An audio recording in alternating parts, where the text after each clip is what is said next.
ఏదైతే ఒక పక్కన ఇంటర్నెట్ని క్లోజ్ చేసిన శుక్రవారం నాడు పాకిస్తాన్లో పెద్ద హడావిడి జరుగుతుంది అనుకున్నట్టే జరిగింది. ప్రార్థనల తర్వాత పాకిస్తాన్ అంతటా భారీ నిరసనలు జరిగినాయి. ఇస్లామాబాద్ రావల్సిండిలో వీధుల్లో ఘర్షణలు జరిగినాయి, కొట్టుకున్నారు. చివరికి కాల్పులు జరపాల్సి వచ్చింది. సైన్యం టియర్ గ్యాస్ వాడారు. సామూహిక అశాంతి తలెత్తిందన్నటువంటిది స్పష్టంగా కనబడుతుంది.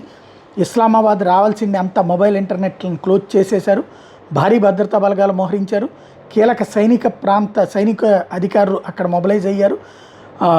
ఏదైతే చైనా రాష్ట్ర భద్రతా మంత్రిత్వ శాఖ MSS పాకిస్తాన్ తన దౌత్యవేత్తల అధికారులను జాగ్రత్తగా ఉండమని వార్నింగ్ ఇచ్చిందంటే ఏ పరిస్థితి ఉందో అర్థం చేసుకోవచ్చు. లైక్ నేపాల్, బంగ్లాదేశ్ తరహా వాతావరణం ఇప్పుడు పాకిస్తాన్లో ఉత్పన్నమైంది.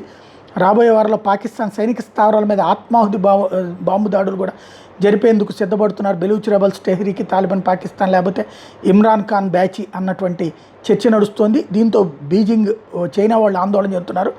ఇస్లామాబాద్ కూడా టెన్షన్ పడుతుంది. దీన్ని కవర్ చేసుకోవడానికి ఆఫ్ఘనిస్తాన్ మీద దాడి చేసి కథ నడిపింది ఇప్పుడు పాకిస్తాన్ సైన్యం.